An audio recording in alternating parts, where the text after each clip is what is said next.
posto sono questi. O se cambia, Benedetto, quando faranno tutto nuovo ospedale, spero, mi auguro che facciano presto. In attesa che finalmente Padova abbia un ospedale all'altezza della città, ecco cosa accade a chi accompagna un parente qui per curarsi. L'assenza di parcheggi costringe i parenti dei pazienti a lunghe attese dentro l'automobile ferma in strada, coi 4 lampeggianti accesi. Ho portato la moglie che deve fare la radio, fra un quarto d'ora, 20 minuti e viene giù, poi vado via. Però ha trovato difficoltà a parcheggiare, vedo che si è dovuto fermare qui. E perché ho difficoltà di parcheggiare? Perché ho bisogno di parcheggio in fondo e se no ti giri tutto da Padova per trovare un posto di parcheggio. Ed è dovuto rimanere qui in macchina ad aspettare sua moglie. Eh sì, perché sennò oppure passa i vigili, oppure mi porta via la macchina, oppure la multa. Sto aspettando mia moglie perché l'ho portata dentro, deve farsi un piccolo intervento e non ho trovato posto. Sono stati gentili, mi hanno fatto anche entrare.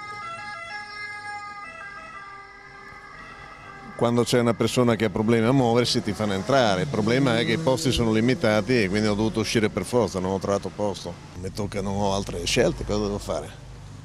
Lei da dove viene? Io vengo da Treviso. Con qualche malumore chi deve lasciare l'auto va a caccia di un posto nei parcheggi a pagamento. Tra traffico, parcheggio. Io arrivo da fuori, ma questa città mi sembra abbastanza invivibile per certe cose.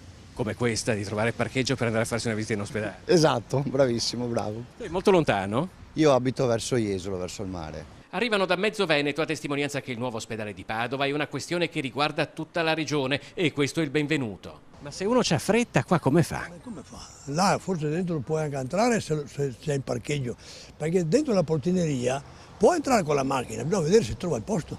Perché spesso non si trova, dico. Si trova.